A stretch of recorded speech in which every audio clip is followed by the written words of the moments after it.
Assalamualaikum warahmatullahi wabarakatuh. Perkenalkan, nama saya Cinta Sila Putri dari kelas 4B. Saya bersekolah di SD Yayasan Atikan Sunda Hiji Pasir Leutik, Kecamatan Cimenyan, Kabupaten Bandung.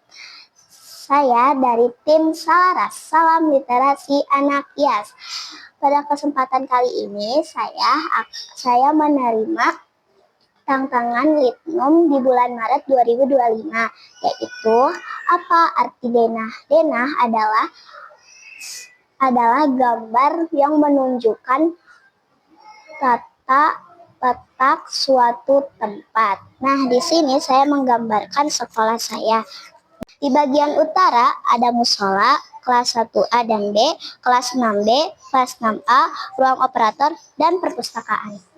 Di bagian timur ada kelas 4B, kelas 4A, gerbang, jalan, parkiran, ruang kepala sekolah, dan ruang kelas 2A dan B. Di bagian barat ada panggung, ruang TU,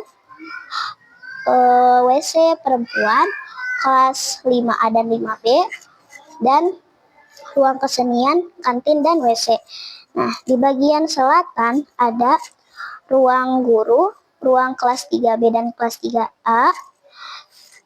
Dan di sini ada lapangan yang sering kita untuk upacara atau acara atau olahraga.